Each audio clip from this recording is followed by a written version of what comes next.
Feche os olhos. Estenda a mão para cá, gente. Pai, em nome de Jesus, eu abençoo este casal. E eu peço que a bênção que o Senhor entregou no meu casamento, o Senhor venha derramar sobre a vida deles também. Em nome do Senhor Jesus Cristo. Deixa eu fazer uma perguntinha. Você aceita ele como seu legítimo esposo? Tem certeza? Ó. Aceita ela como sua legítima esposa? É? Então eu quero ver uma coisa aqui.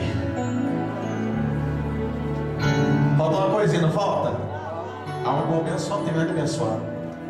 Na autoridade que o Senhor me concedeu, Pai, eu determino eles e declaro marido e mulher abençoados pelo Senhor em nome de Jesus.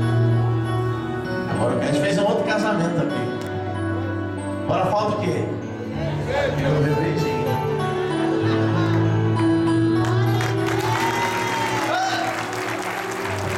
Deus abençoe.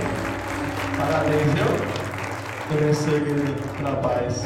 Em nome de Jesus. Vai lá. Você não